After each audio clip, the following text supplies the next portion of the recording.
السلام عليكم.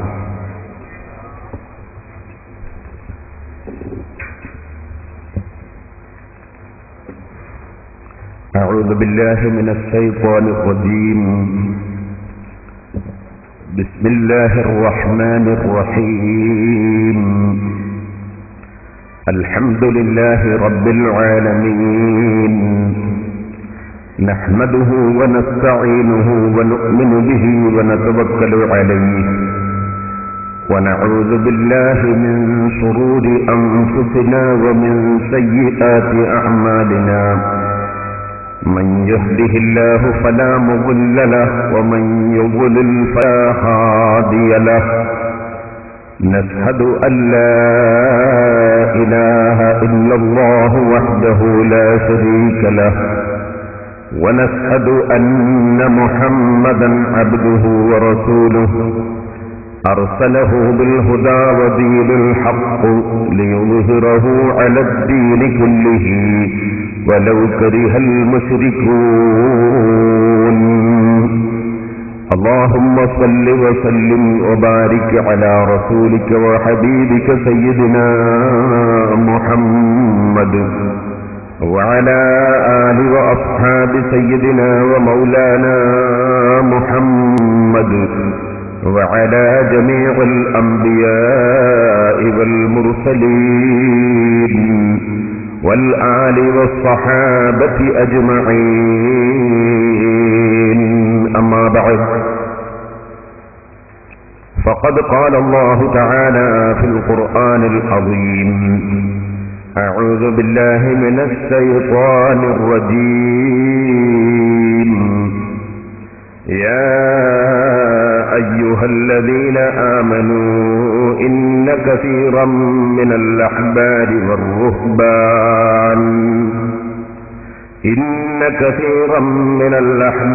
والرهبان ليأكلون أموال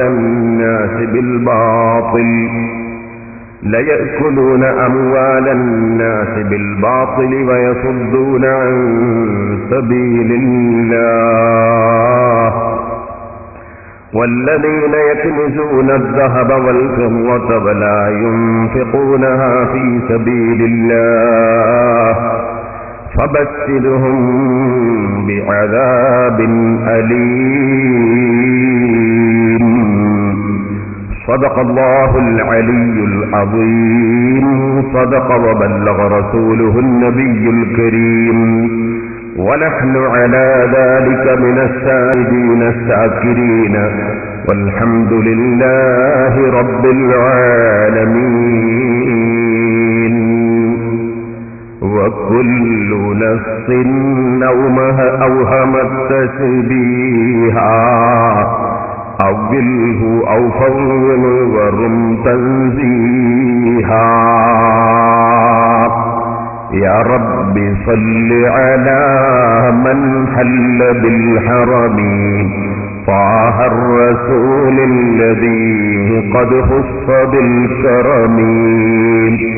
يا رب بالمصطفى بلغ مقاصدنا واغفر لنا ما مضى يا واسع الكرم.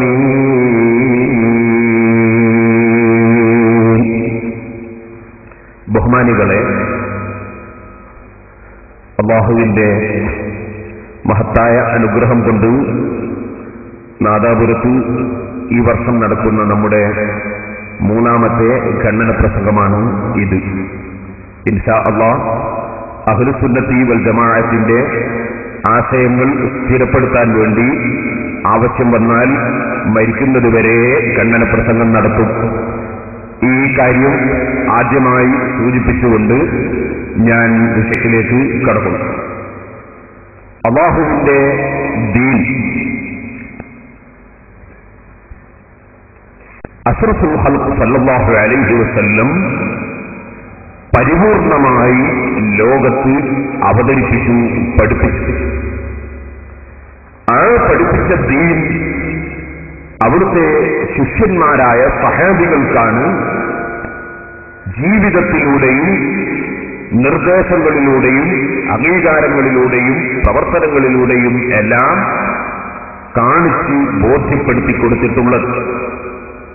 ആ സഹാബികളെ ദീനുൽ ഇസ്ലാം പഠിപ്പിക്കാൻ അഷ്റഫുൽ ഖൽഖ് സല്ലല്ലാഹു അലൈഹി വസല്ലം ഫല്യുബല്ലിഗ് ഷാഹിദുൽ ഗായിബ്, എന്റെ കൂടെ ഹാജരായി പഠിച്ചവർ, ഹാജരായി പഠിക്കാൻ കഴിയാത്തവർക്ക് ഇത് പ്രബോധനം ചെയ്യണം, എത്തിച്ചു കൊടുക്കണം എന്ന് ഹജ്ജത്തുൽ വദാഇൽ വെച്ച് ഏൽപ്പിക്കുകയും ആധികാരിക പദവി നൽകുകയും ചെയ്തു. ആ സഹാബത്ത് പഠിപ്പിച്ച ദീനുൽ ഇസ്ലാം നബി സല്ലല്ലാഹു അലൈഹി വസല്ലമ തങ്ങളുടെ മനസ്സിലാക്കി സഹാബത്ത് ലോകത്ത് പ്രചരിപ്പിച്ച ദീനുൽ ഇസ്ലാം. ആ ദീനുൽ ഇസ്ലാം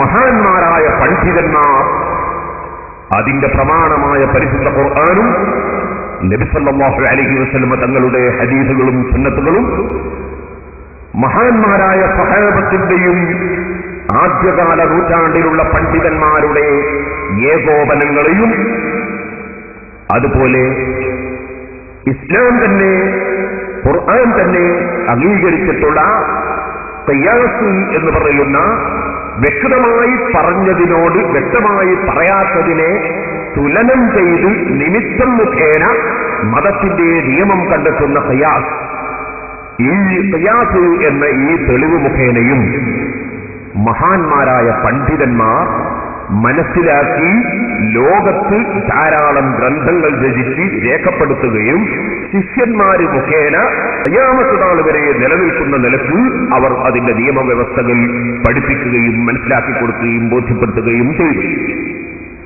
സഹോദരന്മാരെ, അങ്ങനെ ലോകത്ത് ദീൻ പഠിപ്പിച്ച കർമ്മശാസ്ത്രപരമായ രംഗത്ത് പഠിപ്പിച്ച ഇമാമിങ്ങളാണ് 4 മദ്ഹബിന്റെ ഇമാമിങ്ങൾ. അവർക്ക് ശേഷം അവരെ പോലുള്ള പ്രഗത്ഭരായ തികഞ്ഞ പണ്ഡിതന്മാർ ഉണ്ടായിട്ടില്ല.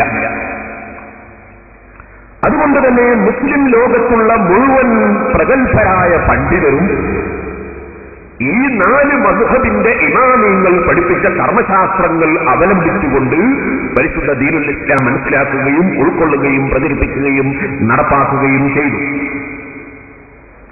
ലോകപ്രശസ്ത ചരിത്രകാരനായ ഇബ്നു ഖൽദൂൻ, അദ്ദേഹത്തിന്റെ മുഖദ്ദിമ ഈ നമ്മുടെ രാജ്യത്ത് തന്നെ മാതൃഭൂമി അതിന്റെ മലയാള വിവർത്തനം പ്രസിദ്ധം ചെയ്തിട്ടുണ്ട്. പക്ഷേ വിവർത്തനം ചെയ്ത ആള് അതിന്റെ ചില ഭാഗങ്ങൾ ഒഴിവാക്കി കളഞ്ഞതുകൊണ്ട് അതിൽ കാണുകയില്ല, മൂലഗ്രന്ഥത്തിൽ കാണും.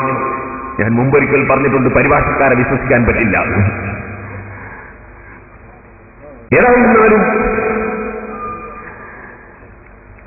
അദ്ദേഹത്തിന്റെ മുഖദ്ദിമയിൽ രേഖപ്പെടുത്തിയത് അറബി ഗ്രന്ഥങ്ങളിൽ കാണാം.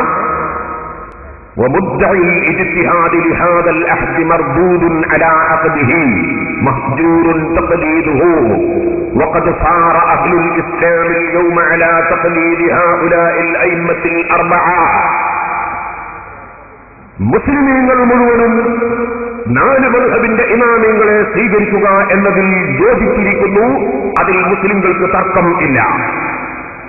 ഇനിയൊരു പുതിയ ഗവേഷണവുമായി ആരെങ്കിലും വന്ന് പൂർവകാലത്തുള്ള ഇമാമിങ്ങൾ പഠിപ്പിച്ചതിന് എതിരായ ആശയം പറഞ്ഞാൽ അവനെ വന്ന കാലിന്റെ നേരെ തിരിച്ചയക്കേണ്ടതാണ് എന്നാണ് ഇമാം ഇബ്നു ഖൽദൂൻ അദ്ദേഹത്തിന്റെ മുഖദ്ദിമയിൽ രേഖപ്പെടുത്തിയിട്ടുള്ളത്.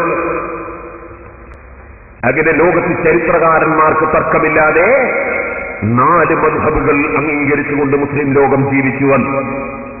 ഈ 4 മദ്ഹബിന് എതിരായി നമ്മുടെ കേരളത്തിൽ ഉടലെടുത്ത പ്രസ്ഥാനമാണ് മുജാഹിദ് പ്രസ്ഥാനം. ആ മുജാഹിദ് പ്രസ്ഥാനം ആദ്യമായി രംഗത്ത് വന്നത് ഐക്യസംഘം എന്ന പേരിലാണ്. കേരളത്തിൽ മതരംഗത്ത് ഒരനൈക്യവും ഇല്ലാത്ത കാലത്ത് ഐക്യസംഘം എന്ന പേരിൽ രംഗത്ത് വന്നു. അത് അനൈക്യം ഉണ്ടാക്കാൻ വേണ്ടിയായിരുന്നു. അങ്ങനെ അവർ ആദ്യമായി ചെയ്ത പണി എന്താണ്? ആദ്യമായി ചെയ്ത പണി ഒരു ബാങ്ക് സ്ഥാപിക്കാൻ തീരുമാനിച്ചു. എന്നിട്ട് പലിശ വാങ്ങിയിട്ട് മതപ്രവർത്തനം നടത്താൻ തീരുമാനിച്ചു. അതിന് KM മൗലവി സാഹിബ് അതിന്റെ ഏറ്റവും പ്രധാനപ്പെട്ട നേതാവ്. അദ്ദേഹത്തെ പലിശ ഹലാലാക്കി കൊടുക്കുന്ന ഒരു ഗ്രന്ഥം എഴുതാൻ വേണ്ടി ഐക്യസംഘക്കാര് ഏൽപ്പിച്ചു. അദ്ദേഹം ഹീലത്തു റിബ എന്ന പേരിൽ ഒരു പുസ്തകം എഴുതി, പലിശ ഹലാലാക്കുന്ന പുസ്തകം. ആ പുസ്തകത്തിന് എതിരായി അൽ-അമീൻ പത്രത്തിൽ മുഹമ്മദ് അബ്ദുറഹ്മാൻ സാഹിബ് സക്രിയായി ലേഖനങ്ങൾ എഴുതി പോരാടി. അങ്ങനെ ബാങ്കിന് ഷെയർ പിരിച്ച് പലിശ മുതലിൽ കൈവശപ്പെടുത്താൻ വേണ്ടി ശ്രമിച്ച KM മൗലവി സാഹിബും അതിന്റെ അന്നത്തെ നേതാവായ സീതി, ഈ രണ്ടാളുകളും സ്ഥാപിച്ച ബാങ്കും ഐക്യസംഘവും പൊളിഞ്ഞുപോയി.